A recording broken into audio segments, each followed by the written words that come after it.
Okay, so I've had a chance to force dry the clay a little bit with the heat gun for about 10 minutes, and it's enough to make it leather hard. It's actually a little drier. So this little piece of plastic will come off now, and it did its job. So the top portion here of our clay is still really soft, but we're unable to bend the lower areas. So we're going to continue kind of coming out with a form and making the diameter wider and wider. While you're drying things in the heat box, you can roll out your coils and just be ready to build. So I've pre-rolled a few coils and have cut off the ends. So I'm just going to attach these two together and place them on the top outer portion of the layer beneath. So we're pinching them into place. I made a little bit of slip on that dry coil, but it was still sticky because the plastic did a good job at retaining moisture. And when I get around to this dry layer, you want to make a little bit of new slip along the outer surface and pinch it down. Since the form is really flanging out and defying gravity, it's critical to attach at least every 2 coils so that they don't fall apart. Otherwise, they have this tendency to just want to kind of sag outwards. So we're going to take this tool. If you have a fork, you can use a fork. If you have a serrated rib, that's my favorite tool to use. The serrated rib really removes a lot of material and forces it to unify a little bit quicker than a soft rib. So in the drawer by the sink closest to the entrance, we have a lot of forks that act and work similarly to the serrated rib. So because the coils are overlapped on the one underneath, I'm pushing the coils and unifying them down. But you can go in any direction. Multiple directions is best. Okay, so I'll do the same here, and I'll use this tool. So the clay here is still wet, it's leather hard, and you can blend them together.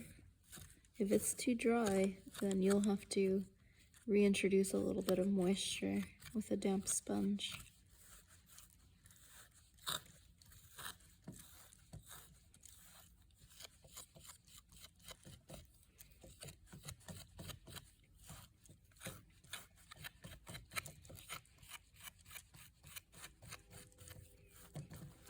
And then you can go ahead and smooth it with your smooth metal rib tool.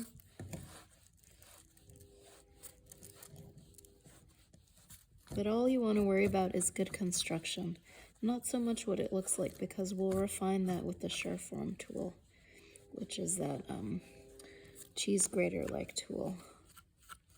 So those are in a cabinet. They're in the cabinet by our classroom, so you can access them. Or they might be under the sink. I may have moved them under the sink by the door. There we go. The heat gun is hidden in the cabinet and you guys can grab it. Please put it back when you're done. Don't leave it out. Okay, so we'll smooth the inside now. So we're really compressing the clay quite a bit to make it stronger, denser, and able to take the weight of more clay on top. So we're going to use our water, make a little slip on that top surface. Whenever you're attaching dry clay together, you have to use slip. Okay.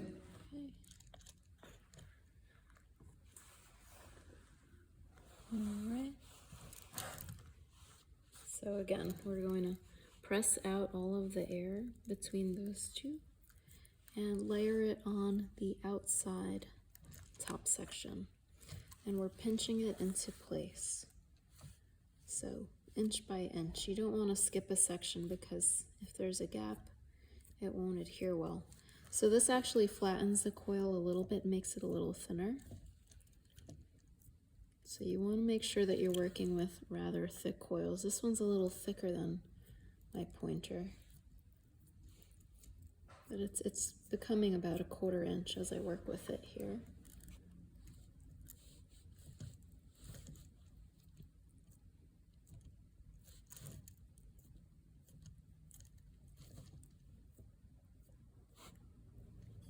Blend in the final coil and attach. If you don't do this, you won't be able to build larger. The form will start to collapse. So make sure that you're attaching if your form is one that bows out. It's really important.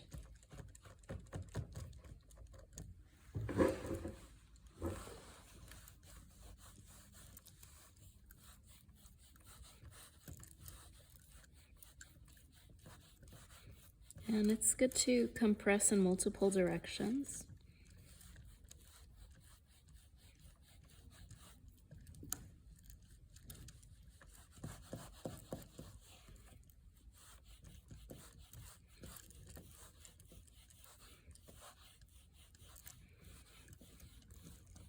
So you'll want to reference the image of your prehistoric pot and make sure that it looks and resembles the item that you're reproducing.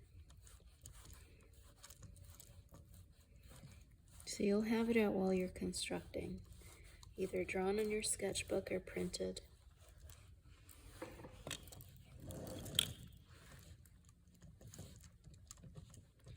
And when you're attaching things on the inside or the outside, it's important to support it from the opposite direction so that you're not pressing into space and having your form collapse. So we're now going to reshape this a little bit.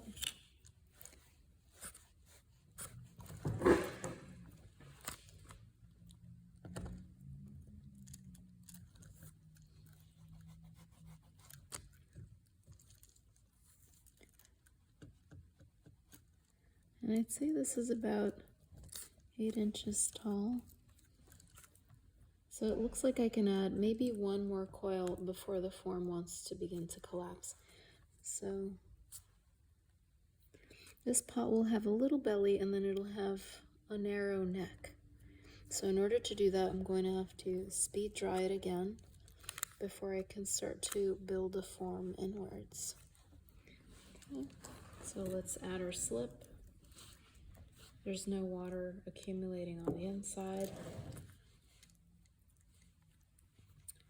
We're going to secure those two ends together and add, when we start to shrink the form, in this case I'm starting to close the form, now we're positioning the coil on the inner middle section.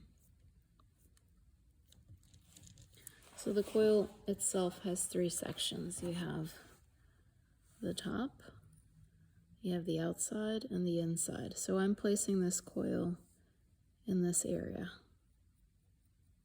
to have the form begin to shrink or close that diameter.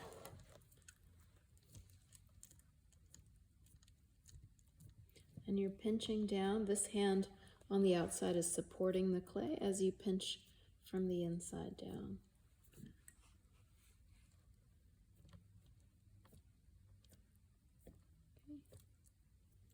So I'll attach those two and then I'll smooth them together. You can use your fingers or your rib tool, whatever you prefer.